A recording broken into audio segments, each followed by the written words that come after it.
Hello, everyone, and welcome to episode 17 of Viva Broadcast. Sam Ambrose, Director of Program Development for the Brass Institutes of Virginia, is joined by an incredible panel of collegiate athletic band directors to discuss their process for designing and building a marching program at their institutions. This is a great episode with lots of wonderful insight from incredible universities across the nation. So I hope you enjoy. Hello, good afternoon to everyone watching the Viva broadcasts. My name is Samuel Ambrose. I'm the Director of Program Development here at the Brass Institutes of Virginia. And I want to welcome our wonderful panel here. I think we're going to have a great discussion today. Today's episode is entitled Brass and Culture in College Athletic Bands. And joining me today is this panel of athletic band directors from all around the country with various different backgrounds and experiences in the brass world and the college athletic band world. So in no particular order, but going down my list of panelists here, we have from the University of Maryland, the Associate Director of Bands and Director of Athletic Bands, Dr. Andrea Brown. From University of Wisconsin, we have the Associate Director of Athletic Bands, Mr. Ricardo Brown. Joining us from the University of Missouri, we have the Director of Athletic Bands, Dr. Amy Knopps. From Virginia Tech, we have the Director of Athletic Bands, Dr. Polly Middleton. And last but certainly not least, we have Professor of Music and Director of Athletic Bands from Olivet Nazarene University, Dr. Matthew Stratton. Thank you all so much for joining us today.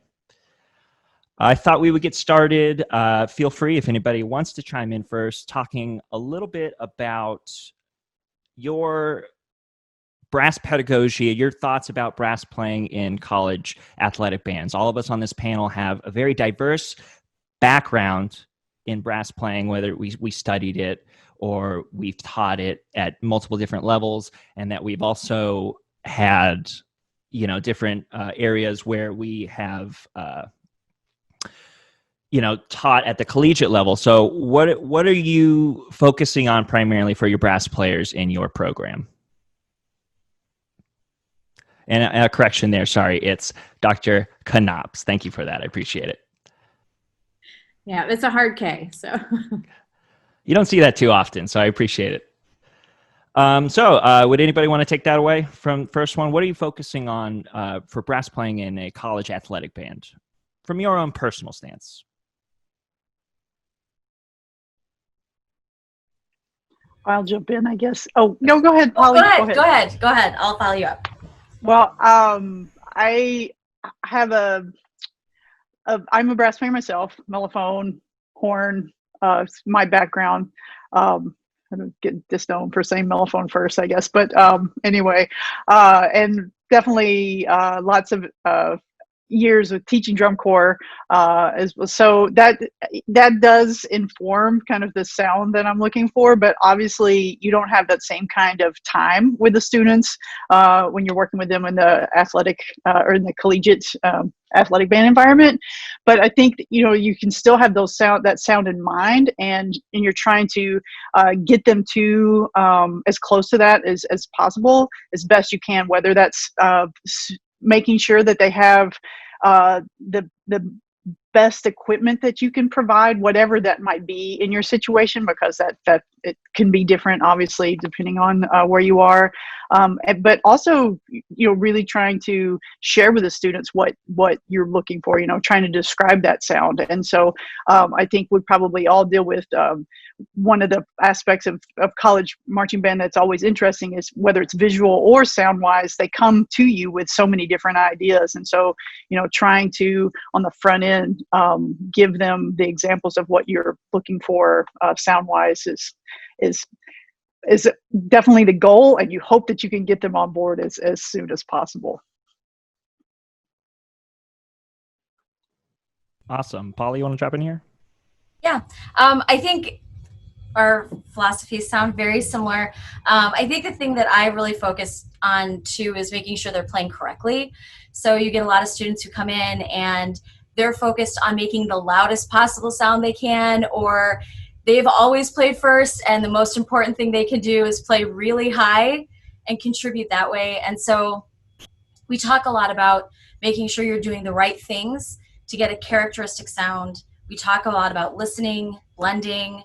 The first step for us sounding full and getting a nice big sound is to make sure that we're all making the same kind of sound, because once the sounds match and blend together, and once they're in tune, then you can work on getting a good big sound. I try to avoid using the word loud. I use words like big and full, and try to make sure that we're really focusing on what they need to do individually to make a characteristic sound, as opposed to making sure they're playing loud. Yeah, similar here. We spend a lot of time on that breath support and that air production. And we will do breathing exercises every day before we approach the instrument. And as we move into that tone production, we're working on long tones. We're working on that first approach, setup, articulation, and start to the sound, working on that development, as you said, that characteristic sound of each of the instruments, making sure that we are working to produce a clear or as clear of a sound, pure in tone as possible. So from there, as those align, we can then, again, strengthen that sound. I talk to my students a lot about relaxing to allow for that air production and that warmth in their sound to come through.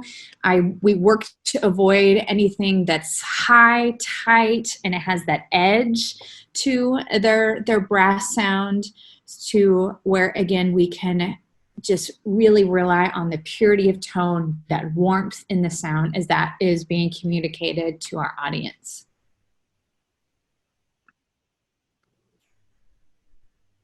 I have similar background to Dr. Brown, lots of time in drum corps, also a tuba player, a Yamaha artist, and good fundamental training is good fundamental training.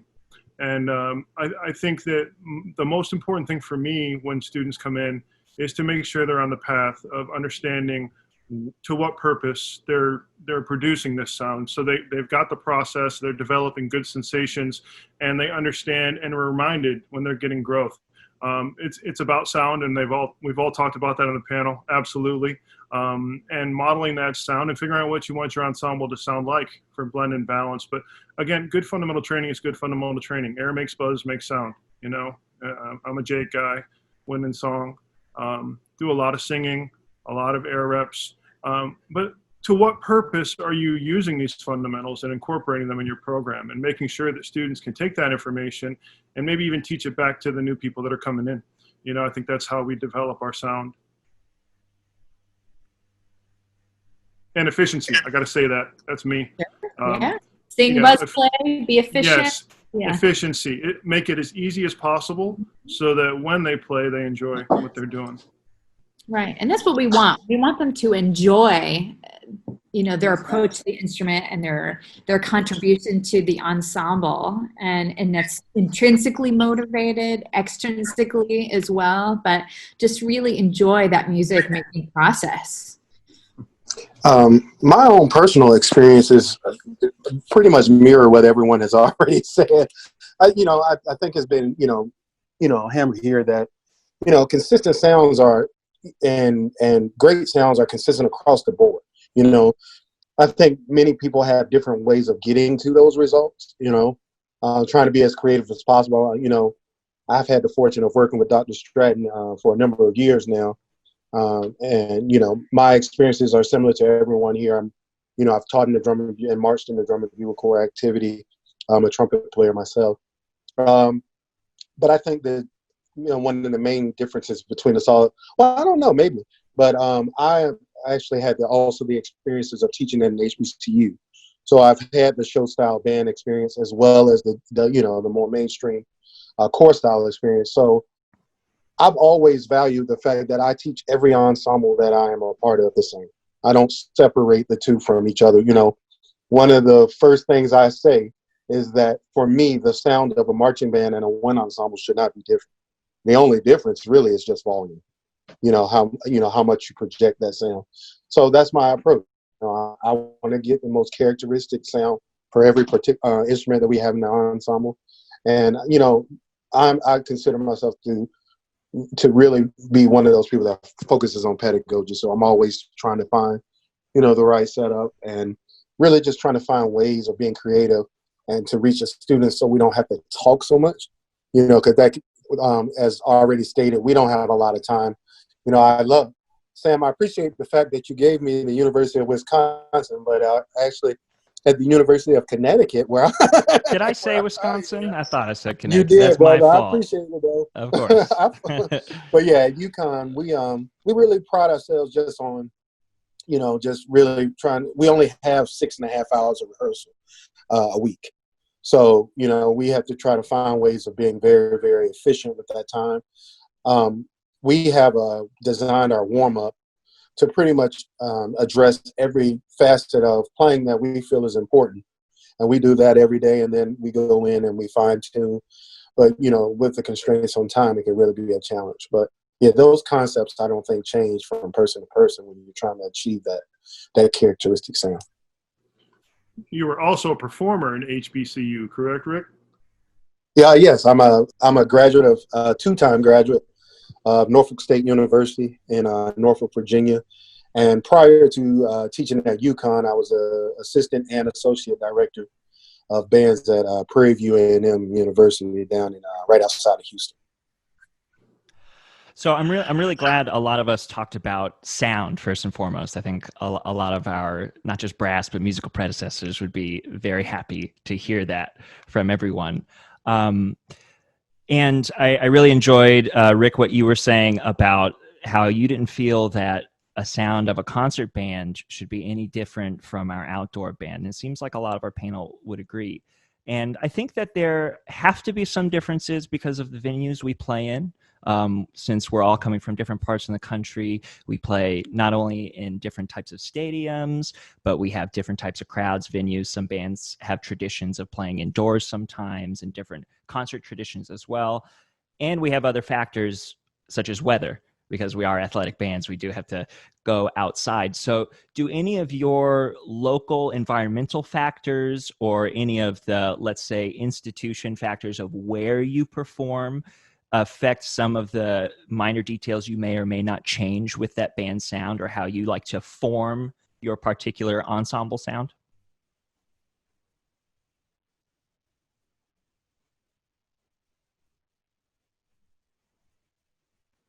I'll go first. Being up in the Northeast, I think we can all, imagine those challenges. Dr. Stratton, I know you deal with this as well in the Midwest, but here in Connecticut, the weather is really funny, man. So my first year here from Texas was an experience in itself. But from the months of like August all the way through maybe October, it's nice. Like it's 92 degrees outside right now. So, the beginning of the year really gives an opportunity to not have to deal with those environmental challenges. So we can really hone in on fundamentals, and just overall cohesion of the ensemble. As we move into October and November towards the end of the year, it really becomes a challenge. Obviously, with temperature issues, you're going to be dealing with intonation and listening environments and things of that nature. So, we really have to focus in on that more towards the back of the year. Our year is really segmented. So we use the first half of the year for a lot of teaching, a lot of learning, drill and all those other things. And then as we move more into the back half of the year, obviously we're dealing on perfecting the product that we have, but also listening environments, keying in on different issues that you may have as a performer on the field. And for me, in particular, we do a lot of the same things that we do as far as developing sound and marching band. We take that right into pep band season. Our pep band season actually starts early. So we're doing, hockey and basketball games, in November going into December, so our athletic band season doesn't really stop. So we're still, hammering home those same techniques and stuff going into the basketball season. And then a lot of our participants are also in one ensemble and other, departmental ensembles. So, one thing with one of the ensembles that I really spent a lot with time with, we always talk about how marching band should set you up well for concert season. You shouldn't be, putting a lot of pressure on the embouchure or, destroying your face during marching season and then going into concert season and having to start all over again. And I'm sure, some others will speak about that on here. But yeah, just really being consistent and taking those concepts throughout the whole year. Absolutely. I think that consistency is key. Obviously, our different environments and different platforms where we perform certainly, just puts a different lens on our production. I talk to our students, especially when we're rehearsing in our stadium. I said, look, you've got to send your energy all the way up to whomever is seated from row 1 all the way up to the top of the stadium. And so we talk a lot about that projection, and not only with our sound and how that carries and filling up the stadium, but also just our upper body posture presence, as we're working to connect with our audience members, again, from row 1 all the way up to our upper deck.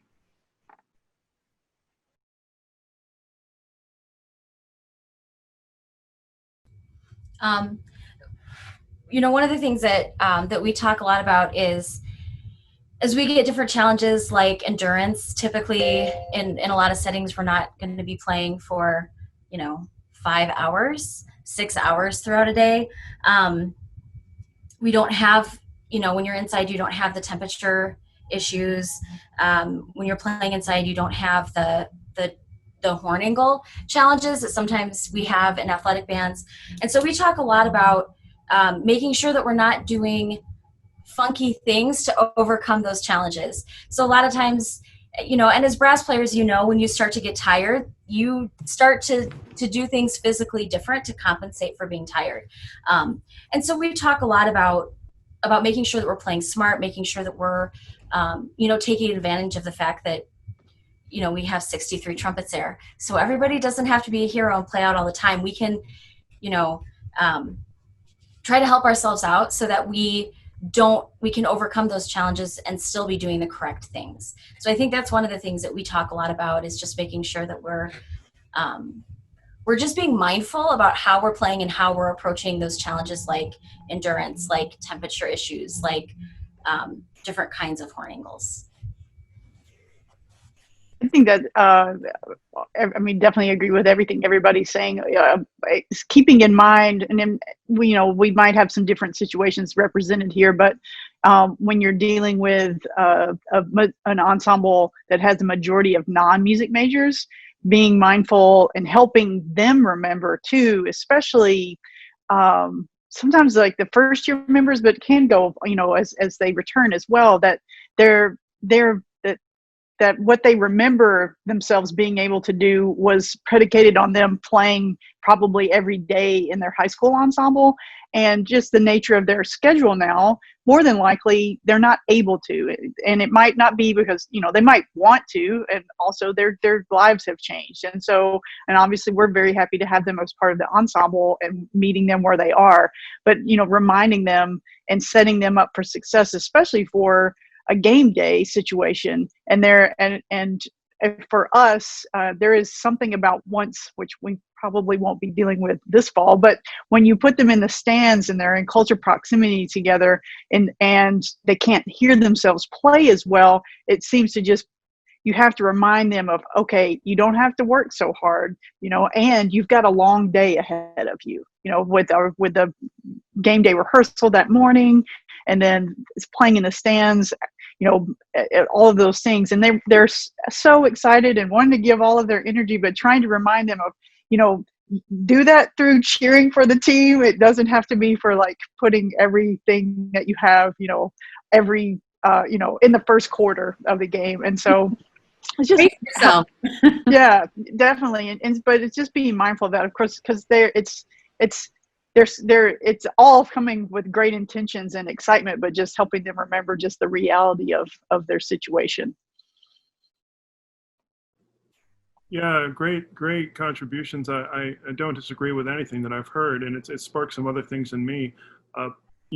I think that seeds can be planted for performance, quality, and communication in the athletic bands that will transfer and be matriculated and developed further when we get inside in a closer proximity. But the idea of ensemble playing as a team, working on, endurance is a big one. And, maybe just the word I like to use all the time in anything I do is command.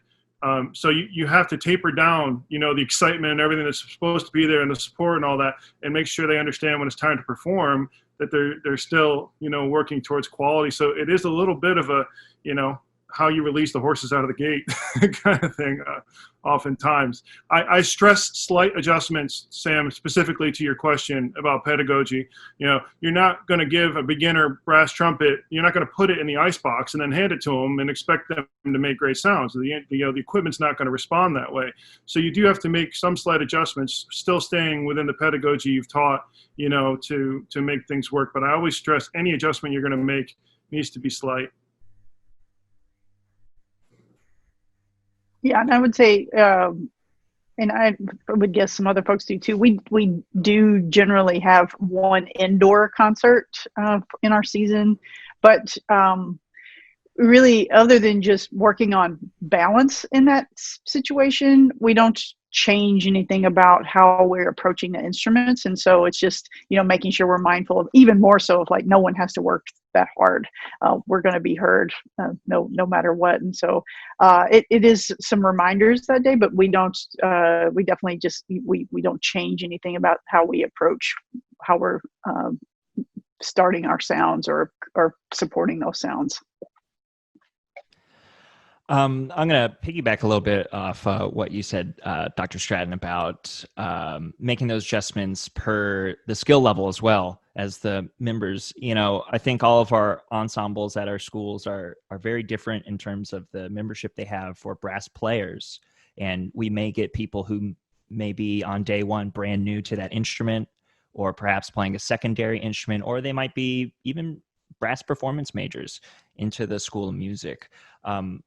So could you talk maybe a little specifically, if you do anything that may encourage some of more of those music majors to join the ranks of your ensemble, or perhaps you're reaching out more to the general community of the school in general or the School of Music? Like, what kind of membership are you generally getting or trying to get, and how do you adjust a few of those things?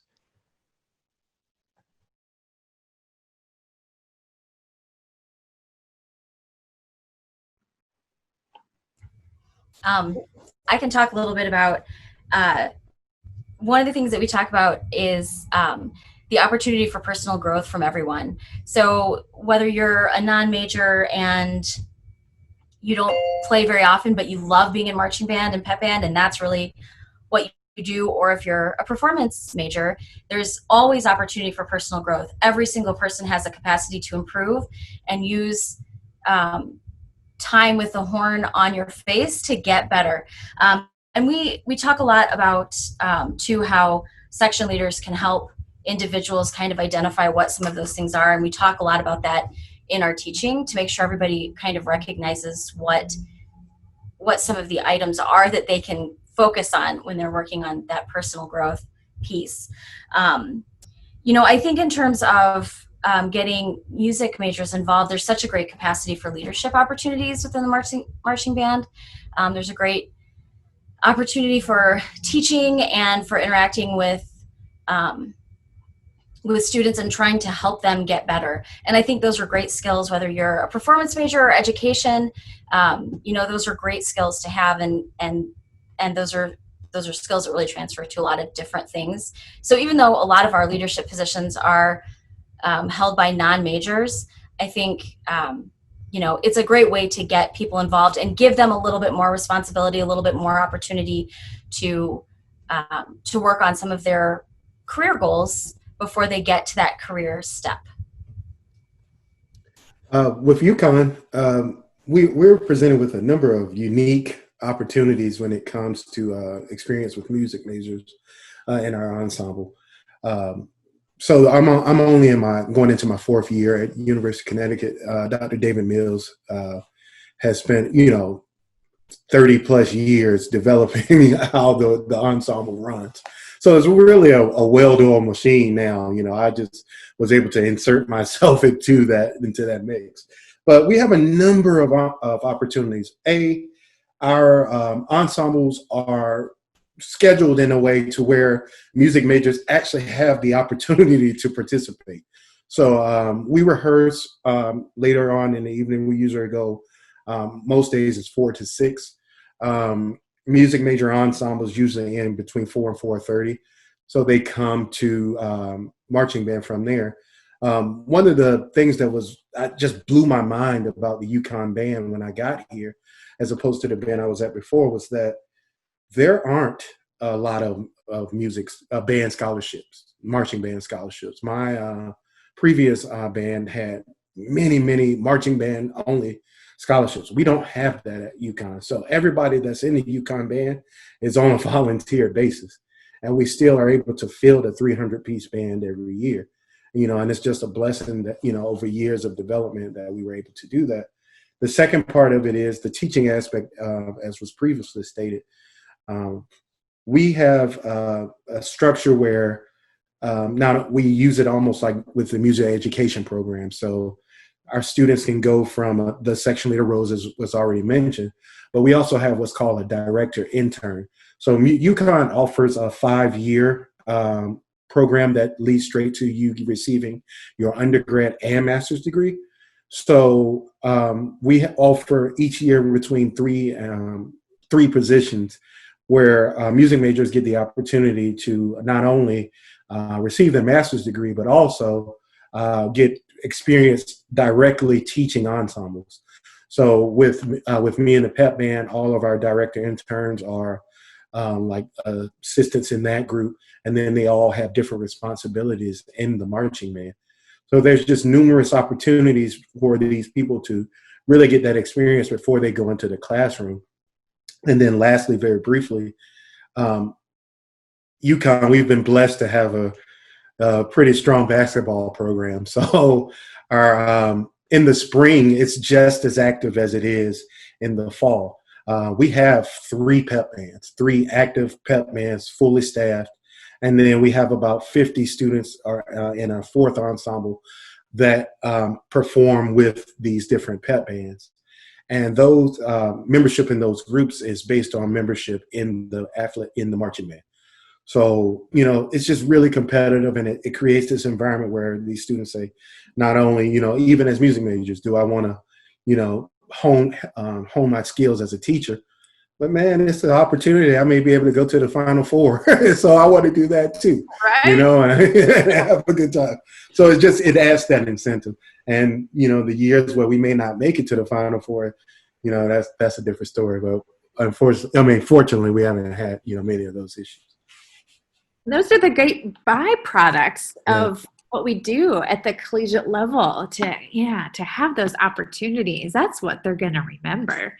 They're going to remember those special moments where they get to, have these awesome performance in diverse performance venues on different trips. And for us here at the University of Missouri in Marching Mizzou, 85% of our students are those non-music majors. And we work really hard to provide that performance opportunity for not only our music majors, because of course we want them to contribute to our ensembles, but also for those non-music majors who have spent their time so far in their education process dedicated to making music. We don't want them to not continue to make music, because we want to, get them into our ensembles.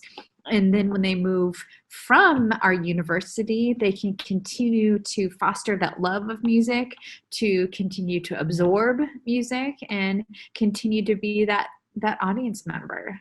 And then again, create and push their friends and families to our great profession. which, now more than ever, we need. We want to make sure music remains, in our education opportunities for our students. A little different situation for me, small private Christian college with an on-campus population of around 2,800. Our marching band, though, however, is one of the largest Christian marching bands in the country, around 180 to 200. So, and one of the ways that we achieve that is tremendous support from the administration, first and foremost. But the marching band is the only band in the fall. So that guides everybody to that ensemble if they want to be there. There's jazz bands and other things that are going on, but we don't switch to wind ensemble or concert band, indoor band until the spring. There's also a great participation scholarship that the university offers. My biggest thing is make the experience meaningful. So if I have a music major in there, I'm going to have them demonstrate tone quality. I remember starting with Dan Parentoni, and when he heard about my background in the marching arts, he said, "You're marketable." And I think that that's very important as jobs and career paths are so competitive to find positions that vast experience is helpful. And I think a lot more students are being guided to diversify their background to have these experiences. So if I get a student that chooses to do that, I want to make sure that it's meaningful for them or the non-major that just wants to support the football team and be involved in something on campus. So. Awesome. Very excellent points. Thank you all, everybody. I think that kind of leads to the next topic we're getting into, is like the general relationship that your program has beyond its own membership into the larger community of your school, the cities and towns that you belong to, and everything like that. And we've talked a lot about our goals for our brass sections and the goals for our sound. And I really enjoyed, Polly, how you talked about having them career ready and giving them skills. Matt, you also talked about giving them skills that are going to carry on no matter what their own personal goals are as well. But getting into how you're viewing your overall program, because there are other instruments too. I know we run a brass institute here, but we have to be nice to everybody because all the colors are very important. What are you doing in terms of how you view your ensemble to maybe create or change or enhance the relationship that you have not only with the School of Music community, but also the athletics department and community in your school as well? Well, for us here at the University of Missouri, and I'm sure it's similar to all of your programs as well, we talk about us being the soundtrack to the university and how much of a privilege it is to be a member of Marching Mizzou, to represent the University of Missouri, and to provide that musical element of our game day atmosphere, and also the history and tradition of this ensemble. This fall will be Band 135. So that's 135 years of previous members, of that history, of that representation of our university within, again, like you mentioned, our School of Music, our community, our athletic program, and also our state and nation and the world, as we travel to and perform on international level as well. So I talk to our students a lot about that responsibility, and again, how much an honor it is for them to continue making music at this collegiate level, but also in representing their university. I just finished up my second year at Maryland, and so I definitely and I talk about this with the students too, about I'm still definitely in a transition mode. I'm getting here a couple of years in for the university also making the transition into the Big Ten from the ACC. Bye, Polly. And so, but so there's another tradition of bands that we're also trying to consider. We want to stay make that version true to Mighty Sound of Maryland, but we're also, amongst a different set of traditions of the collegiate marching band world. And so it's definitely with that, trying to create kind of new and different connections with our faculty in the School of Music, making sure that all the professors, studio professors, feel comfortable with their students being a part of the ensemble, and that it is connected to the sound that we produce and how we produce that sound and how efficient we are with making those sounds, and gaining the trust of those professors if that might have changed somewhere along the way, and also with especially with our music education folks, and making sure that it's an environment that they're excited to be a part of and feel like they're getting some benefits out of. But it's definitely been a big part of my efforts to grow our connections to our community, our bigger community, the university, that we still have much potential there. But that's something that we're really continuing to work on, is just making sure that, that we're not just performing for ourselves or for our alumni or for, maybe not the biggest group of people that are at a football game, but what we're able to provide, as Amy says, that soundtrack for the university, like what we're able to provide as far as the university as a whole, whether it's great if that's with athletics, but at this time when we're looking at the possibility of we might not be performing at football games, really showing the university community what we bring to them as a whole beyond just when we're at a football or a basketball or a volleyball game. Yeah, I think that community piece is really, really important, especially, like with us at UConn, Connecticut is already a small state, so, the marching arts up here, it's really not as big, like, especially with, the states like Texas and Indiana, the Midwest, where you really have a lot of the powerhouse bands. So it makes it even more important, the amount of band directors in the state that are UConn grads.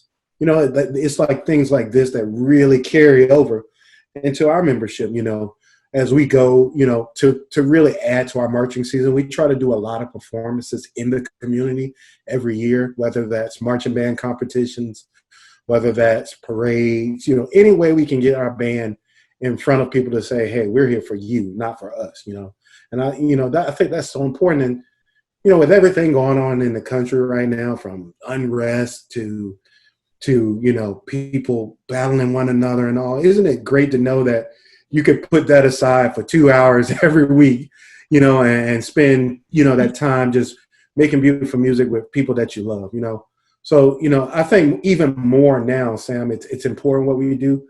And it also made it more difficult. I know at University of Connecticut, we were one of the first bands in the country to cancel our traditional marching season. But, we're hard at work coming up with strategies to keep our band involved. We're really focused on the in-person platform, but we're also looking at opportunities to where we can socially distance and still have maybe one section at a time come. And we, try to produce videos and stuff for football games and stuff like that. Like we're trying to exhaust every resource we have to keep the band family intact. And, on top of that, you have so many students that, this is going to be their last year in the band program, so how can you make that experience something that they remember, and something that they can carry on and say, I really enjoy my time in the UCMB, and athletics at our university has been great. I'll just share one quick story. When we travel with the athletic team. So last year for the Final Four, we were right on the plane with the women's basketball team. Gino, all those guys were up there. And, they always show a lot of love to the band. Last year, when the women won the AAC tournament, they came over and threw confetti on the band. The women's basketball team did that. And last year at the end of the season, Gino and the staff invited the band over, and we had a pizza party in the basketball palace with the basketball team. That's the relationships that we have at our university. And, you know, we're moving back to the Big Ten this year. So that's going to be, we're moving away from the AAC. So we'll see, everybody's excited about that because they can remember those old times with UConn being there. So, as we move past COVID, hopefully sooner than later, hopefully we can really get back to experiencing those relationships with athletics and in the band community again.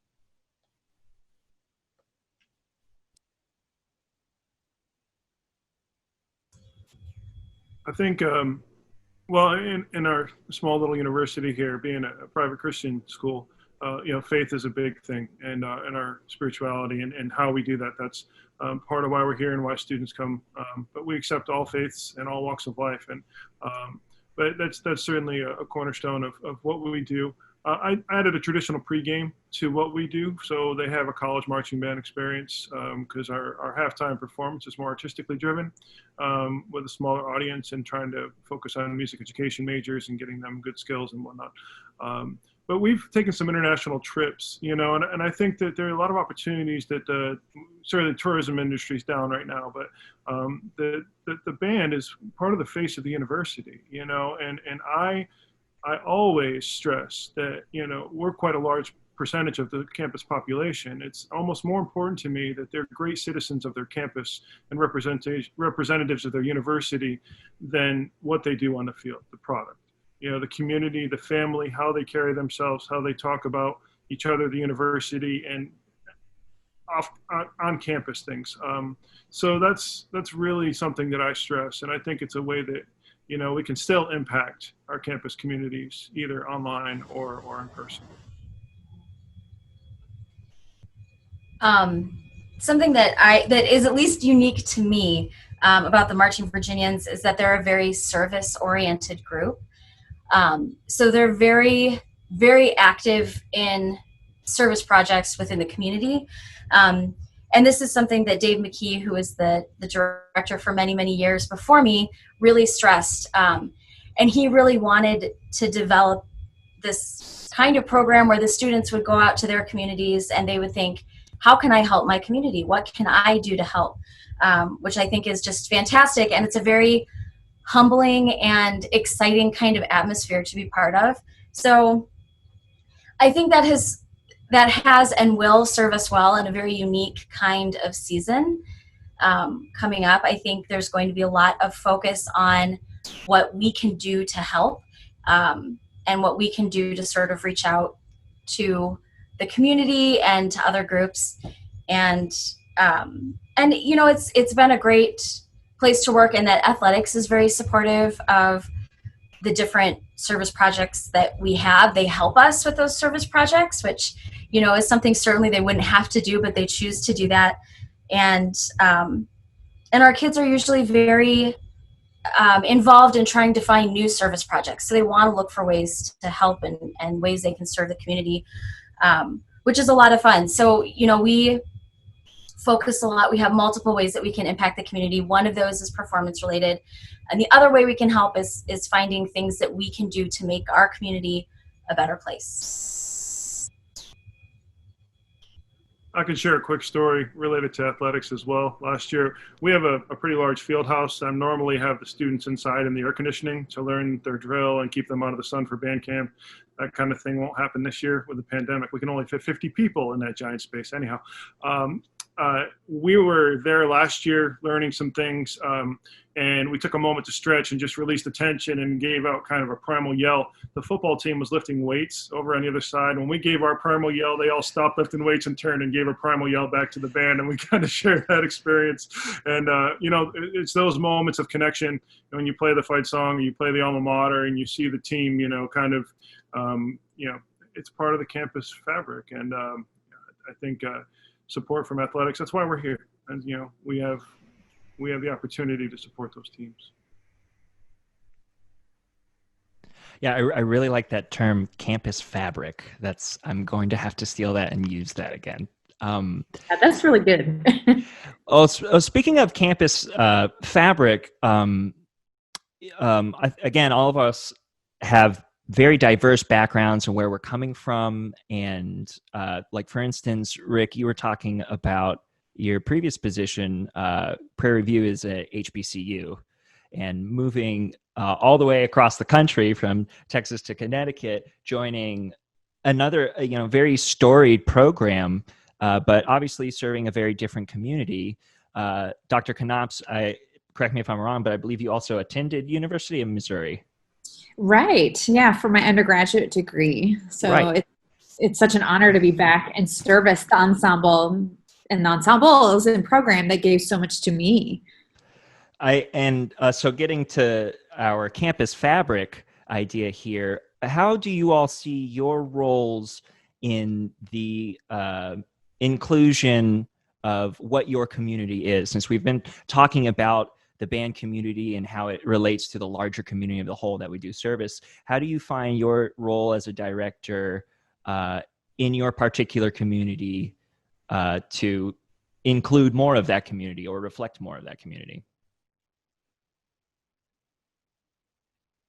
This is definitely a challenge that we've been talking about this summer as a staff, and even with students in the ensemble, because our reality is that the Mighty Sound of Maryland makeup does not reflect that of the university, and that the university still has a long way to go to be truly diverse and inclusive. The MSOM itself is not matching what we see at the university, and we've been talking about why that is, and there are so many.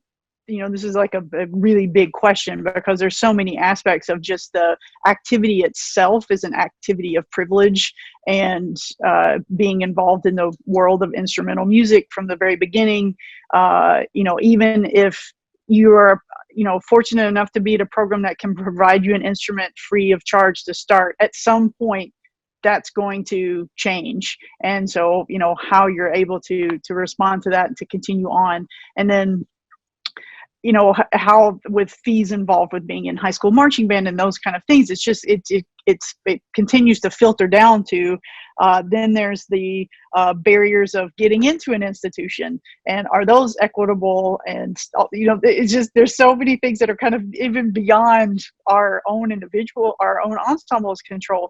But we've been talking about how we can think about our repertoire, how we can try to with our activities in the football game, in the stands, like those things, like just trying to think more outwardly, where it's so much more comfortable sometimes for us to be like, oh, we're together as a group, and this is our time to kind of be together and enjoy each other, but kind of thinking about how all of our actions reflect to the student section that's sitting next to us, to the players that may get a glimpse of that on the field, or those kind of things. And so it's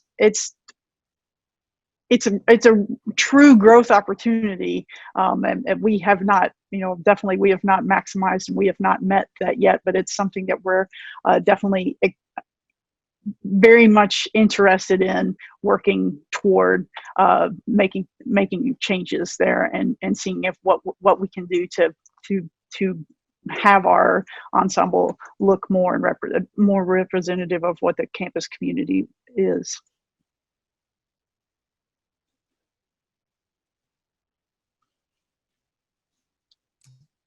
I'll go next. The University of Connecticut, we face a lot of the same challenges, but I think it's wide. So we're talking about sexual orientation, gender, and now with so large in the country with race, so I'll just speak from a couple of different areas. In my opinion, UConn has always been a forward-looking ensemble. From especially from a sexual orientation / inclusion background. The chapter of TBS at UConn was the first chapter in the country to go co-ed, So we were the first to let men and women be a part, which in turn went over to Kappa Kappa Psi as well. So, just in simple participation that's been there. But the university is not perfect. I don't know any ensemble that's perfect, that has handled every single issue that's arisen over the last 20 years perfectly. I want to say we want to, but it's a challenge, especially when you're dealing with things that you've never dealt with before. Being an African American man at a predominantly white institution, that presents a whole nother set of challenges that I was not ready for, to be honest with you, everyone. I went to an HBCU. I received my undergrad and master's from there. Then I taught in HBCU for 5 years. So literally for 12 years of my life, I was only in an HBCU environment. And then I was fortunate enough, in 2013, we had our freshmen come in early, and I went over to a local high school because the Bluecoats were over at the high school, and I had marched drum corps, and I see this guy in the middle named Dr. Matt Stratton and a good friend of mine named Derek Gibson working with the horn line. And they were making these sounds that just blew me away. And I remember having a conversation with these guys like, man, I really, really appreciate what you guys are doing. It's been years since I had either taught or been involved in drum corps, but you guys are really doing it the right way. And that relationship turned into me being a part of the staff the following year. And I'm still there, to this day.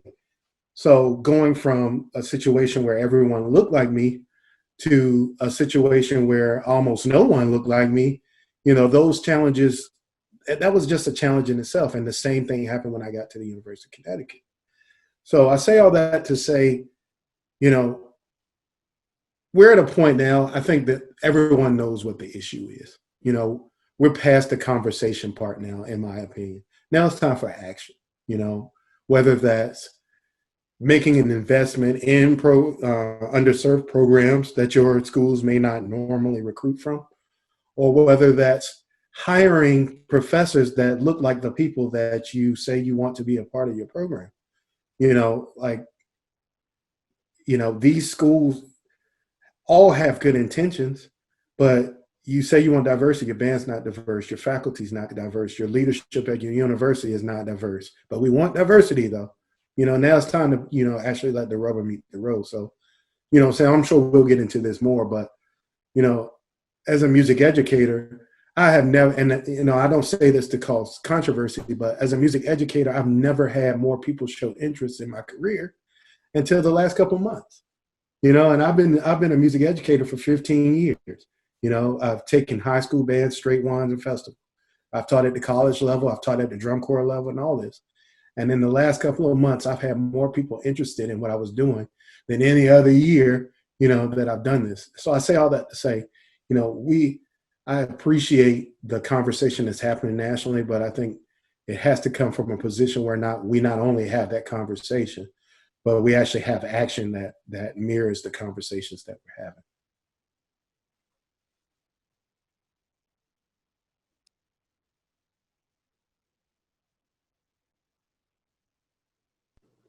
You want to do a mic drop there, Rick? No. Absolutely. That's everybody else who's been missing out, up until now. And now they see what you are, and they get to experience that. We were fortunate at Bluecoats to discover that a long time ago. Yeah, there's only one Rick Brown. And so, yeah, you should smile. You've earned it. For sure. Well, I thank you, brother.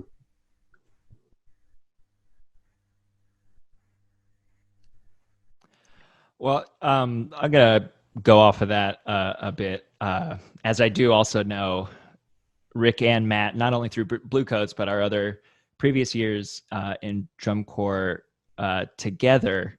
One of the things I really appreciated about my particular time at the Bluecoats, design-wise, especially with the repertoire of music they chose, they went away from, if I could put it, that kind of classical realm or more of the genre of literature that tends to be what is taught in schools and, especially American music education.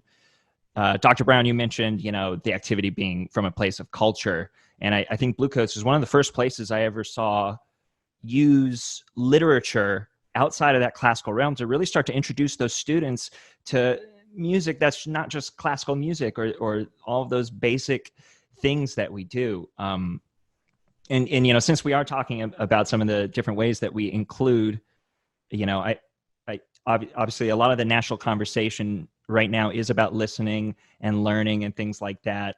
Do you see your programs like trying to include music from people of color or from different genders? Do you see them trying to stray away at all from the realm of kind of Western classical music and traditional American marching band that we tend to see? Because maybe that's because of football culture or the culture of our town. But to sum that question up a little bit smaller, how are we choosing repertoire as an instrument, no pun intended, to deliver inclusion and diversity from an educational standpoint, not just to our students and membership, but also to our audience members?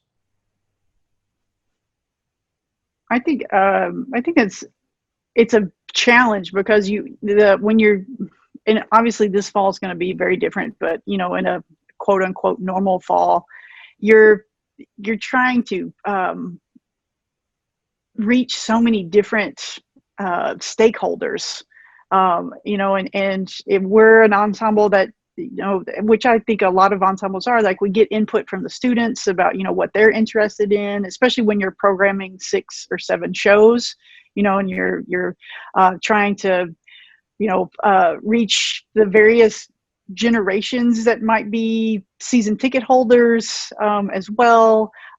We started last year with we hosted a Bands of America regional, and so we had a performance that was geared to a different audience than our football audience, and so trying to think about that as well.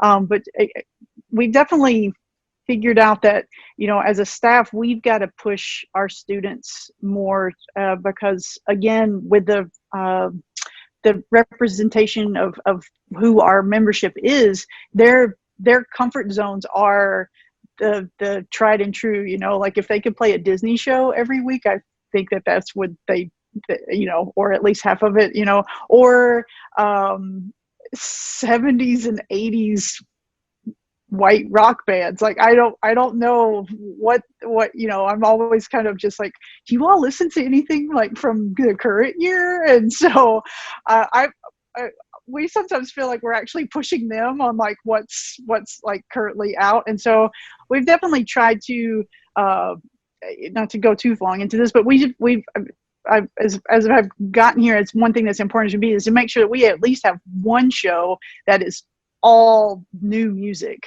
And again, that's somewhat to try to be more inclusive to our student, the student section, and making sure we're reaching out. But we got feedback from last year's group of like some of the tunes that we picked, our own membership didn't know the tunes until we said like, hey, this is what we're playing. And so, but definitely being mindful of, do we have women artists represented? Do we have people of color represented? And, and that can be easier depending on what genre that you're kind of working with. But, trying to, for us, we're starting this fall. It's been in the works, but definitely making it an actionable item for this fall is to embrace the go-go tradition that's in DC, that's right down the road. And yes. Yeah, and obviously we've got to be respectful of that tradition, and as a band that's mostly white or not Black or African American students, but we've got to make sure that we actually have the personnel and educators, musicians that can truly teach us and help us learn to play that music well, because it's not something that's necessarily going to come natural to everybody on the field. And so we're definitely excited about that, and what that of what challenges and opportunities that's going to have for us this fall. And we think even if, we end up having to do more online than in person, that it's still a really great project for us for this season. Yeah, and we're also looking at just that overall total of our curriculum as well. We, like Andrea or Dr. Brown mentioned, you're wanting to diversify your output for your audience member, but also again for your students, to making sure that you're providing them that diverse curriculum, across the board through different genres and styles, but also again making sure there is a balance of white artists, women artists, BIPOC artists, and that's certainly what we're looking at, creating that 50-50 balance, going into this year, for our students. I think it's a large conversation, Sam, because I think it's a couple of things that, as in the band director community, we have to look at. The first part of that is, look at where we are in our country, where a major hip hop artist could win a Pulitzer Prize for a great album, by the way. Kendrick Lamar winning for this past album. I'm not going to say the name of the album just to keep it clean, but he won the Pulitzer Prize this year. But what that was a conversation where people said, you know what, this music is not less than. It can be just as artistic as anything else. When I listen to Kendrick Lamar, I don't hear hate. I hear John Coltrane. I hear this avant-garde, higher level of thinking in hip-hop music. But, let's have that real conversation. There are so many in our community that look at the Black experience as being less than, the core style experience. Oh, I can't listen to this show style band, but I'll go listen to Trombone Shorty all day long, not knowing that those two timbres are completely consistent with one another. It's a lack of understanding for the other side. We can research Beethoven till we're blue in the face. But when it comes to, something that we're not necessarily comfortable with as educators, then it becomes, well, that must be less than, or I don't want to appreciate that. So I think the first part of that is, as directors, we educate ourselves. I'm not going to pick the music of Kendrick Lamar if I don't know who Kendrick Lamar is, or, vice versa. And Dr. Brown, to what you said, I love a little 25 or 624 or something like that.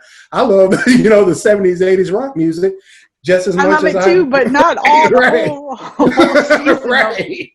But, that to me, that's what being an educator is always growing. I can sit down and have just a conversation about what I feel when I listen to Radiohead, as opposed to what I listen when I listen to Tribe Called Quest. Both of whom are just as musical as one another. But I've yet to hear Tribe Called Quest on the marching field, which goes to the second question I have, Sam, which is this.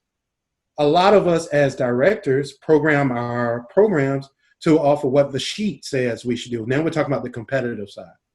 So I can, if you look at 70s, 80s marching band and drum corps, everybody was playing Earth, Wind, and Fire. Why? Because it was the hottest music out there. I've heard so many drum corps play In the Stone. My first year of drum corps, In the Stone was our encore tune.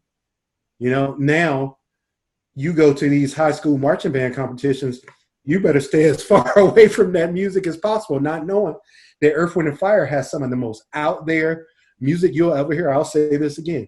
If you want to hear some of the weirdest but yet coolest music you ever heard, go listen to a piece by Earth, Wind, and Fire called See the Light.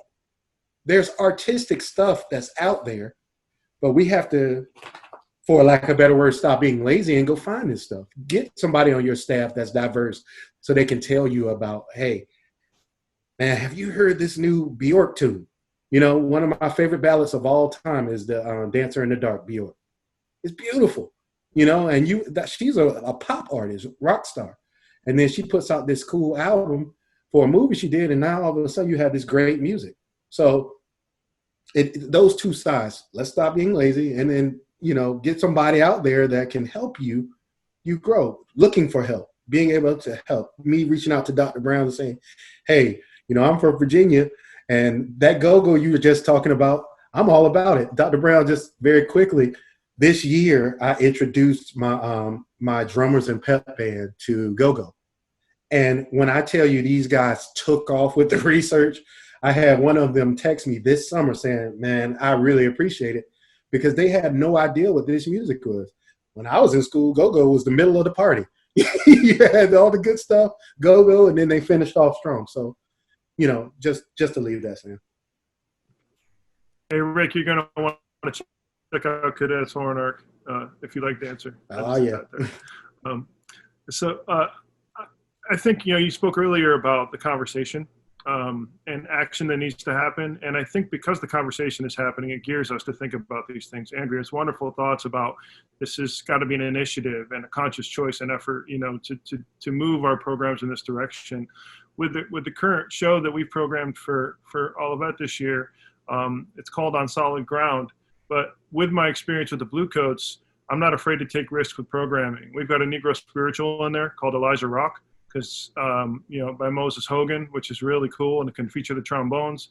And we're doing Ain't No Mountain High Enough, a Marvin Gaye tune. That's a great closer, beautiful arrangement by Doug Thrower. And then we've got some white Christian radio songs and a Christian ballad. So diversity, but finding women composers and inclusion.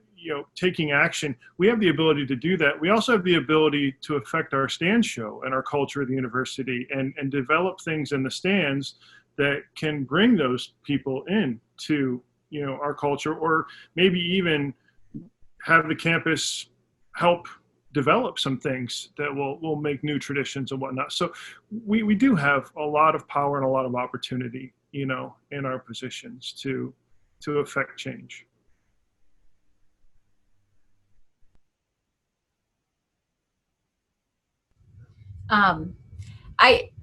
There's not a lot I can really add, but one of the conversations that we've had as a staff is this idea of action versus just sort of knowing this is what we should do and these are the right questions to ask, and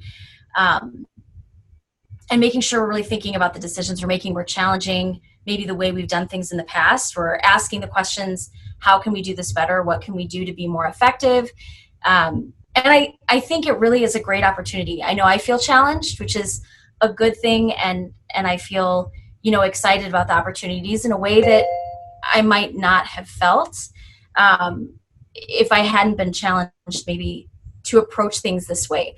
And I feel like, it's been great too, learning from my students and having them be part of it and really sort of working together in terms of what we can do to be more active, to think a little bit more about diversity and how we program and what kinds of music we're playing and what we're presenting. And it's been a really very growing experience. And so I've really appreciated that. And I'm sure that growing will continue, but it has been challenging, but it's also been really enlightening, I think, to think about what we can do better and how we can challenge our general views and break out of what we've always done before. It's always a good thing. Yeah, and at the University of Missouri, we actually established at the beginning of July a specific committee. It's called our March Mizzou Inclusion, Diversity, and Equity Committee. And we have been meeting every Sunday night, and on Mondays we have been forwarding weekly focus topics to our ensemble. And in these focus topics, we're setting the tone with a specific message to our band family, and then we're providing news source articles, ways to provide activism, a say their name entry, videos, links to podcasts, where we can further communicate and educate our band families. And these topics have ranged from white privilege to equity, and that's been a great conversation starter, and again, a resource, for our students as they're looking ahead, to membership and continued membership in our ensemble, and again, how they can be a better family member to the people that are around them. And it's Sam, if you don't mind me, I just want to jump in very quickly after what she said, because it just sparked something in my mind. Our students are very opinionated. They all come from different backgrounds, whether that's conservative, whether that's, super liberal. They all have different opinions. but they all understand that we're all a part of the same community. You know, just very, very briefly, you know, we watch TV and we see all these things. I'm sure a lot of you know who Sandra Bland is. Sandra Bland was actually a member of the Prairie View A&M marching band. So that whole incident touched so closely to home for our students when she was when the situation when she was unjustly arrested and which led to her death. That particularly touched our students, and we had to have conversations at Prairie View about that, and meeting alumni that were in the section with her. So, you know, I think we can never forget that these, you know, these people that we sympathize with are members of our communities. You know, Mr. George Floyd was a graduate of Jack Yates High School. We recruited at Jack Yates High School every single year when I was a professor at Prairie View. I know the band director there, Mr. Chris Knight, very well, good friend of mine.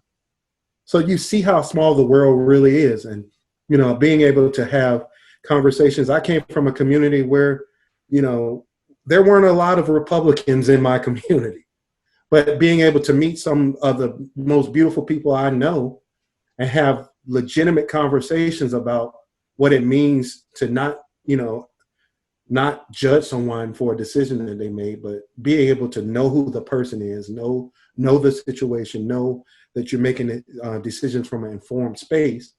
I think that, you know, that's not only going to make our bands more diverse and better, that's going to make our world better. And, you know, that's why what Matt said meant so much, man. We're trying to make beautiful people, not just beautiful musicians. And to me, that's what it meant to be in band, was to meet, you know, the best men at my wedding I was in the marching band with at Norfolk State, you know. So just, you know, Doc, that was, Amy, that was just, I really appreciated where you were coming from. Yeah, absolutely. And actually, I just recently received an email from one of my previous students who is now a music educator in Michigan when I taught at Eastern Michigan University. And that was one of the things he mentioned. He was like, I didn't appreciate at the time, you know, and really remember, of course, how to tune this chord or conduct this way. You know, what I remembered the most and resonated the most with was I knew you were trying to create the best versions of ourselves, you know, through your time there and inspire us to be the best humans possible. And that's what I want for my students. I want to push them to be the best humans possible. And that's just so powerful in all of our roles, you know, as music educators, especially for the ensembles in which we, you know, conduct that have that non-major, you know, contingent, as well as the music major. You know, we're working to create great humans. And for me, that's the best element of what we do. And through all of this, if we can provide that resource, if we can make our band family environment even that more equitable and diverse and welcoming, and what a beautiful place and world that we're going to create for not only our current students, but all of our future students.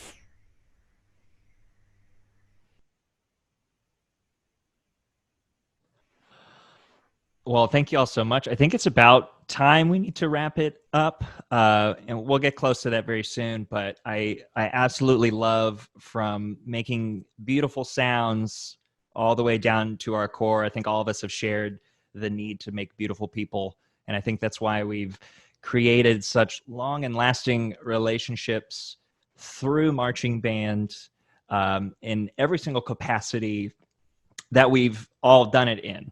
And I think it's great that we come from so many different backgrounds and so many different experiences, yet we all hold these core values, which I think it's very important, you know, as we're talking about how crazy things are in our world, especially now. We're not even sure if we get to see people face to face for the next few months, let alone make music with them. And before we even do that, people are starting to question, how do we make music? Who do we make music with? And all of those things. I think it's great that, especially through all of your programs, that we're getting to see these hubs of just that, like, beautiful positivity, growing in all aspects that we have to contribute to our community and our students and ourselves as well, because I really liked how you mentioned that we have to continually grow as well. And we have to do our own research because, you are the directors, you are in charge, you do get some of the final say in a lot of what you do. Before we do go and wrap anything up, if we have any live listeners, if we have any questions, go ahead and throw those in the chat now. For all of our panelists here, do you have any upcoming projects that you and your programs are currently working on? Hopefully they're not too secret, you can't share, like things that you might be doing in these COVID times to keep people involved that you're excited to share with your community, or the first thing we're going to do when we get back, anything like that?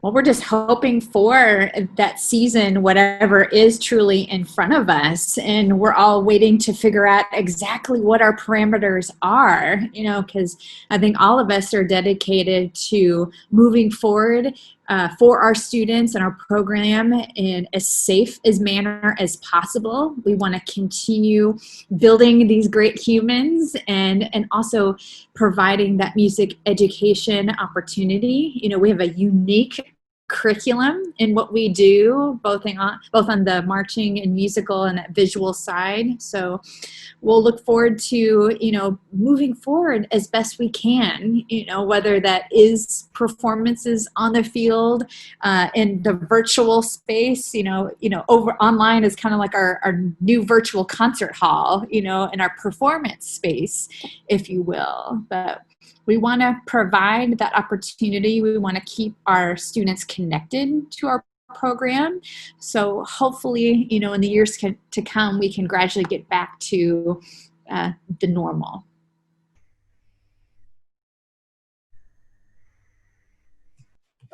Personally, Sam, I've had a unique opportunity to work with not only the Blue Coats, but some other individuals in the drum corps activity, having some pretty similar discussions to what we've talked about today with diversity, as well as some discussions with Phi Mu Alpha Sinfonia. I've been working with those two organizations, just really trying to help with, the diversity piece that we've been talking about. And there are some very exciting things that are coming from both of those groups. The Blue Coats, we recently released a bullet-pointed plan of how we're going to support and approach our diversity as an organization. And then with another organization in DCI called our Marching Matters, we're working with, DCI as well. So I look forward to, having some things come out in the near future in conjunction with DCI.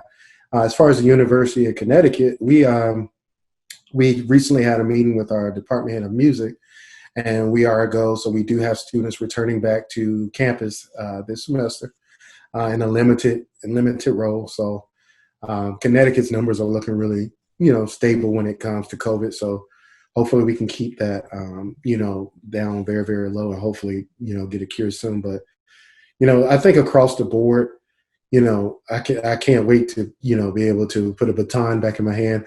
This was a perfect time for me to have this surgery because unfortunately we're not doing a lot of conducting right now. So I was able to get my rotator cuff fixed. I had some pretty major damage there.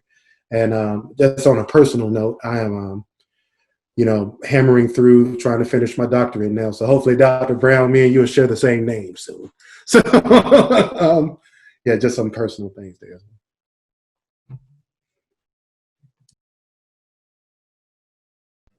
So I think the world needs love and empathy, and we have that in our programs, in our communities, in our family, and we try to think the best way to say this. We need arts, and we need music, and we need creativity. Music can express that which cannot be said. That's probably why I couldn't say it just a moment ago. And it's whatever capacity that we can do that will be meaningful, not only to our students, but to the campus experience. And so I encourage everybody, to find their creative side. Musicians have a gig mentality. Don't sit around and wait. Explore, create, be as active as you can be in any way, and show love and empathy. I think we all teach our students to have communication from a point of understanding, from a point of listening first and then acting later. Just let's follow our own leads, and I think we're going to be in a better place.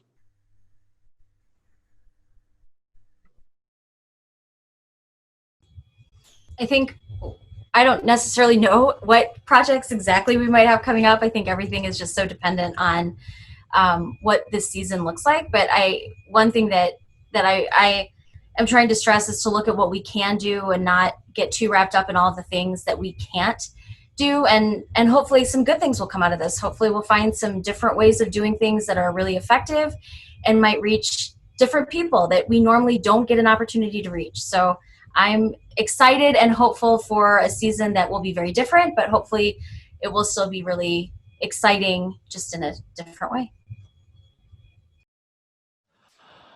Awesome. Dr. Brown?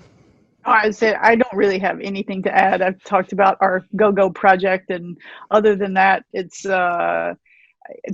very much in line with what Polly said. It's just so much of it's obviously a lot of anxiety, but trying to think about like what we are going to be able to do and the new ways we're going to be able to explore things, and and hopefully as an ensemble get to know each other in a different way than maybe we have in the past. And so all to that aspect of us all growing together as humans and citizens, and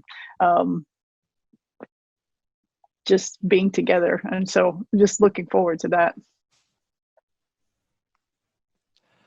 Awesome. Thank you all so much. We do have one quick one. This one's for you, Rick. It's coming from your pal, John Boyd.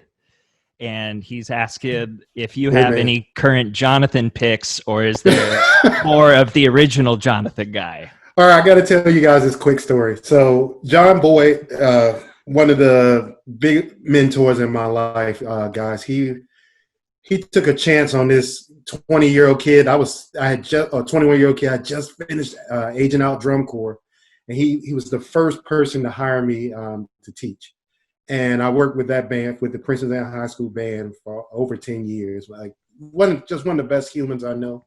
Dr. Brown, he's actually from Maryland. Yeah, he didn't go to the University of Maryland, but he's from the state of Maryland. But I know John. Oh yeah.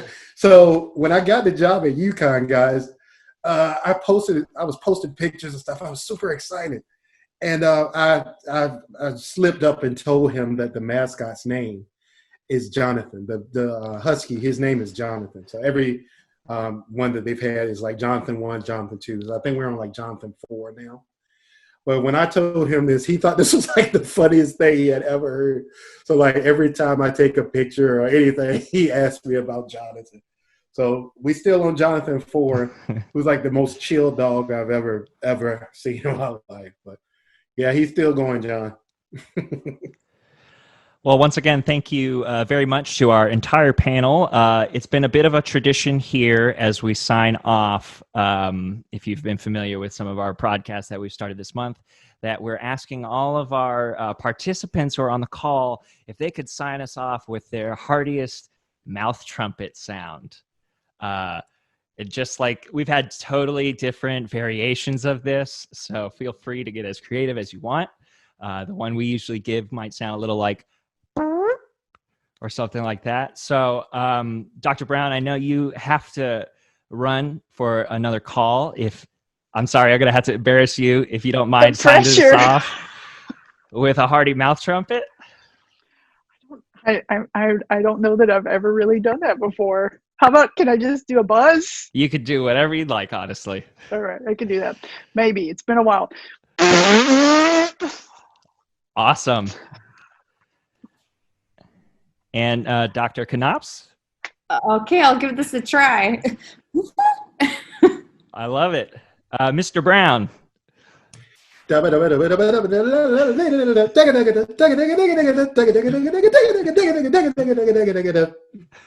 wow. There you go. That's it. Dr. Middleton? I can't believe I have to follow that. Thank you very much. I love it. And Dr. Stratton.